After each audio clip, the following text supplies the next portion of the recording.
नमस्कार दोस्तों, स्वागत है आपका स्टडी आईक्यू में। आज हम लोग इंटरनेशनल रिलेशन से जुड़ी हुई एक चर्चा करने वाले हैं। हम लोग बात करने वाले हैं इंडिया और सऊदी अरब के रिलेशंस के बारे में।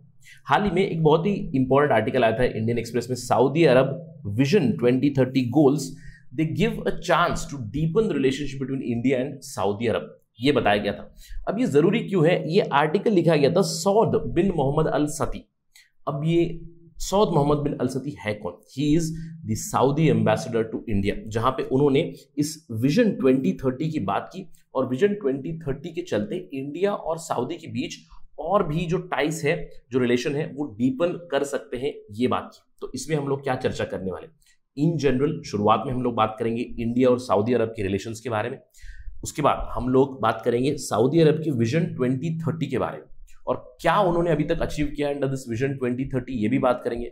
और इस विजन 2030 की जर्नी में जो शुरू हुई थी 2015 में, यानी कि सऊदी अरब ने अपना विजन 2030 डॉक्यूमेंट 2015 में अनवेल किया था।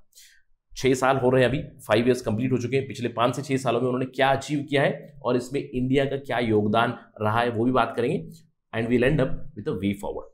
अगर आप कॉम्पिटिटिव एग्जाम की तैयारी कर रहे हैं तो अंत में आपके लिए एक बहुत ही जरूरी सवाल भी है जो आप अटेम्प्ट कर सकते हो। तो ये सारी इंफॉर्मेशन लेने के लिए मेरे साथ बने रहिए स्टडी आईक्यू पर। मैं हूं आपका दोस्त राहुल सायगांवकर। अगर आप मुझे फॉलो करना चाहते हैं, you can follow on this ID. इसके अलावा अगर आप यूपीएससी सिविल सर्विस एग्जामिनेशन की तैयारी कर रहे हैं, देन डू विजिट studyIQ.com या फिर डाउनलोड करें हमारा ऐप गूगल प्ले स्टोर से to know more about us.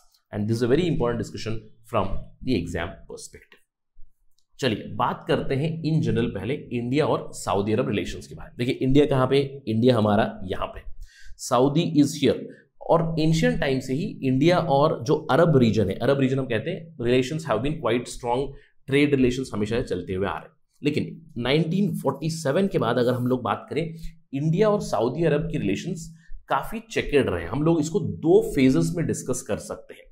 2 phases कौन से हैं? देखिए अगर हम लोग बात करें, पहला फेज होगा 1947 से लेकर 2000 तक, beginning of 21st century. Although मैं यहाँ पे टिपिकली 1991 भी लिख सकता हूँ, क्योंकि 1991 में डिसइंटीग्रेशन ऑफ यूएसएसआर हुआ, हम लोगों ने एलपीजी रिफॉर्म्स लाए, यानी कि हम लोगों ने अपनी इकोनॉमी ओपन की। यहाँ पे वो भी लिख सकता हूँ, लेकिन मैंने यहाँ पे सिंबॉलिकली 21st सेंचुरी की बिगिनिंग लिखी। तो पहले फेज में 1947 से 2000 तक इंडिया और सऊदी अरब के relations so good ties but so ties थे। काफी सारे डिप्लोमेटिक विजिट्स हुई। 1947 में ही हम लोगों ने डिप्लोमेटिक रिलेशन सेटअप कर दिए।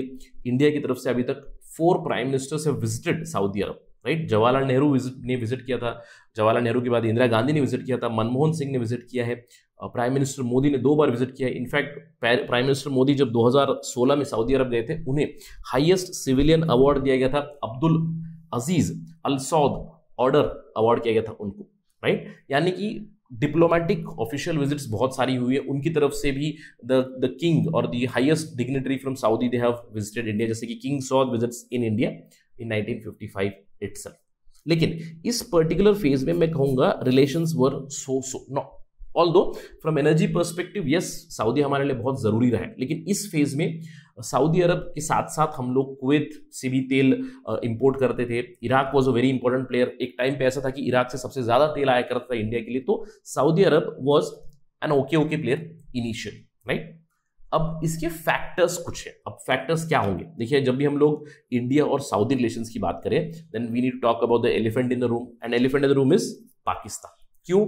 क्योंकि देखिए इंडिया और पाकिस्तान की रिलेशंस काफी तनावपूर्ण रहे शुरुआत से। अब इसके लिए कश्मीर का मुद्दा is a very important issue, right? For Pakistan, for India Kashmir is an internal issue, और इसके ऊपर मल्टीपल वॉर्स भी हो चुके हैं। लेकिन सऊदी और पाकिस्तान की क्लोजनेस बहुत रह चुकी है शुरुआत से ही। अगर आप 1965 वॉर की बात करें, 1971 की बात करें, कश्मीर के मुद्दे की बात करें, हर मुद्दों पे Saudi Arabia has been supporting Pakistan continuously. इसके अलावा सऊदी अरब की फाइनेंशियल एड भी काफी ज्यादा जाती है पाकिस्तान को। तो ये एक बहुत बड़ी प्रॉब्लमेटिक रीजन है in India Saudi relations. In fact ये रिसेंट की खबर है, सऊदी अरब ने कहा है इंडिया पाकिस्तान डायलॉग होना चाहिए, and we back India Pakistan dialogue to resolve the Kashmir issue. In fact they offer to mediate. तो ये एक बहुत बड़ी एक इशू है बिटवीन इंडिया सऊदी रिलेशंस, ये तो है ही। अब इसके अलावा अगर हम लोग इस फेज की बात करें 1947 से लेकर 2000 की, तो यहां पे आपको यूएसएसआर का एंगल भी देखना पड़ेगा। क्यों? क्योंकि 1971 में इंडिया और यूएसएसआर काफी क्लोज थे। 1971 में हम लोगों ने ट्रीटी ऑफ फ्रेंडशिप साइन की थी, treaty of security and friendship with USSR. तो हम लोग मोर और लेस यूएसएसआर कैंप में थे। और अगर हम लोग सऊदी की बात करें, to a large extent they have been, even today they are in the United States camp. तो इसकी वजह से भी थोड़ी सी दूरी जरूर थी। ऑल्दो मैं ये नहीं कहूंगा कि relations were bad, but relations were decent enough in this phase. लेकिन 21st सेंचुरी में India and Saudi Arabia have taken the relationship forward. 2006 में एक हिस्टोरिक विजिट हुई थी किंग अब्दुल्ला की इंडिया पे। वहां पे दिल्ली डिक्लेरेशन अनाउंस किया गया था by India and Saudi Arab. इसने नींव रखी शुरुआती दौर पे जो 21st century relations between India and Saudi Arab. 2010 में एक बहुत ही इंपॉर्टेंट डेवलपमेंट हुई जब former prime minister Manmohan Singh ने विजिट किया सऊदी अरब। वहां पे रियाद डिक्लेरेशन साइन किया गया। रियाद डिक्लेरेशन के अंडर इंडिया और सऊदी अरब की स्ट्रेटेजिक पार्टनरशिप शुरू हुई। और जब से मोदी सरकार ये 2014 से, वहां पे उनका काफी फोकस रहा है ऑन सऊदी अरब। इनफैक्ट 2 बार prime minister Modi himself has visited Saudi. 2 बार उनके जो crown prince Mohammed bin Salman उन्होंने विजिट किया है। Latest visit was in 2009, both from Mohammed bin Salman also and Modi also visit and counter visit. इसके बाद तो we do know that corona pandemic is it all over the world and we have moved into the virtual summits and virtual meetings, right. यानी कि 21st century में India Saudi Arabia relations have been very very successful. और अगर मुझे India Saudi Arabia relations को define करना है बहुत ही शॉर्ट में, मैं 3 पिलर्स को डिफाइन कर सकता हूं। एक तो है एनर्जी पिलर। इसके बारे में मुझे एक्सप्लेन करने की जरूरत नहीं है, क्योंकि अगर हम लोग ट्रेड रिलेशंस की बात करें, एक बायर सेलर रिलेशन है इंडिया और सऊदी अरब में। ऑल्दो इसको ट्रांसफॉर्म करने की बातें चल रही है। अगर हम लोग बात करें एनर्जी की पर्सपेक्टिव से भी, आपने हाल ही में सुना होगा सऊदी की Aramco has gone for huge spending in India, right. FDI आ रहा है इंडिया में थ्रू आरामको। लेकिन एनर्जी पर्सपेक्टिव से सऊदी अरब हमारा सबसे बड़ा 4th बिगेस्ट ट्रेड पार्टनर है।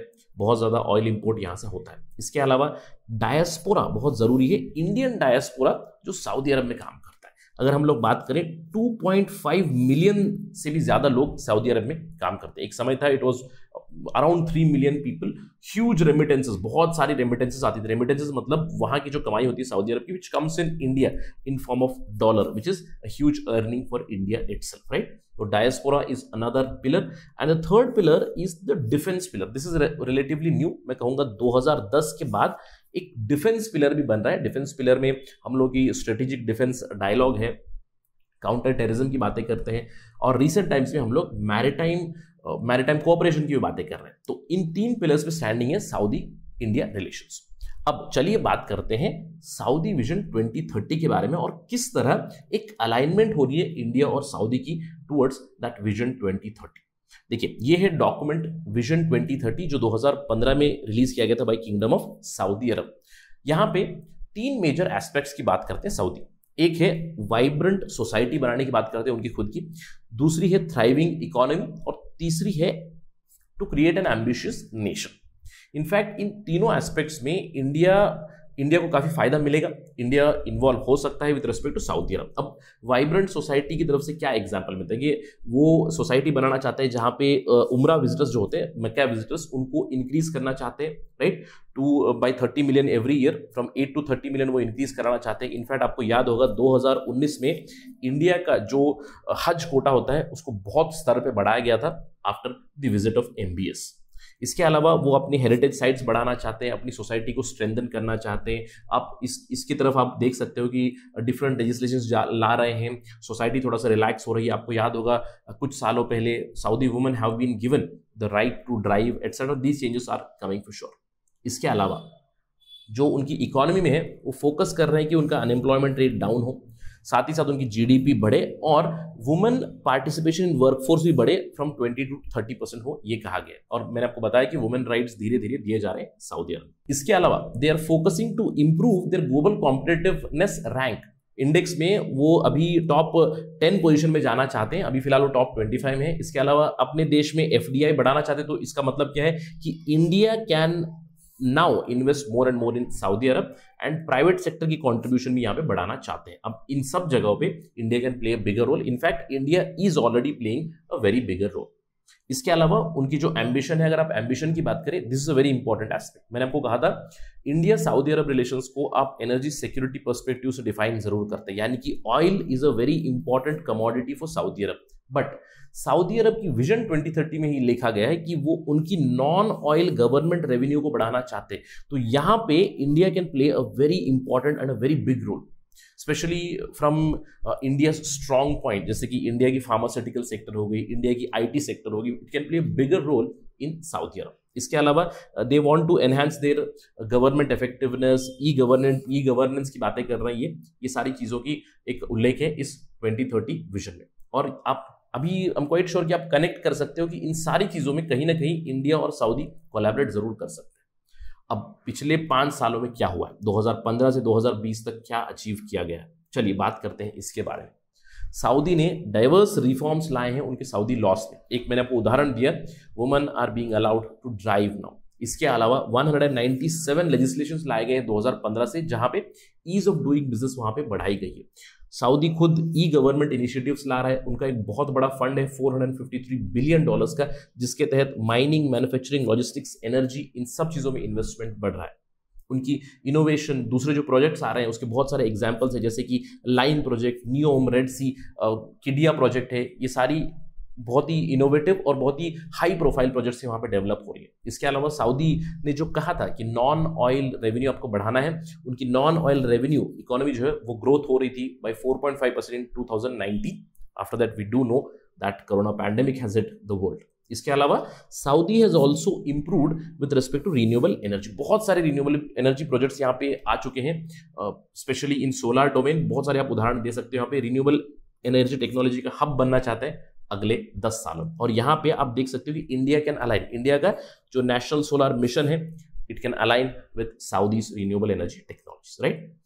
यही चीज कही गई है। अगर हम लोग बात करें विजन 2030 के हिसाब से इंडिया क्या कर रहा है, सऊदी अरब तो इमेंस अपॉर्चुनिटीज खुद प्रोड्यूस भी कर रहा है। इंडिया एक अट्रैक्टिव बिजनेस डेस्टिनेशन बन रहा है, इंडिया को भी अट्रैक्ट कर रहा है। और इंडिया की बहुत सारी कंपनीज है, IT companies, consultancy companies, pharmaceuticals, all these companies are already working in Saudi Arabia. In fact corona pandemic के साल में 2020 में भी 44 नए लाइसेंसेस दिए गए थे फॉर इंडियन इन्वेस्टमेंट, यानी कि Indian rupee, Indian investments is a big chunk of FDI in Saudi Arab. And Saudi Arabs investment in India is also rising. अगर हम लोग बात करें इन 2020 सऊदी अरब से बहुत बड़ी FDI, almost 2.81 billion worth FDI is coming into India. मैंने आपको उदाहरण दिया एक अरामको का project, Aramco and Reliance joint venture we have heard about, right. तो a lot of investment is coming from Saudi Arab also. अब इसी के चलते जो आर्टिकल लिखा गया था, मैंने आपको बताया था, Saudi ambassador to India Saud bin Mohammed Al Sati, वो कहते हैं कि National Day of Saudi Arabia is being celebrated on September 23rd, and on this day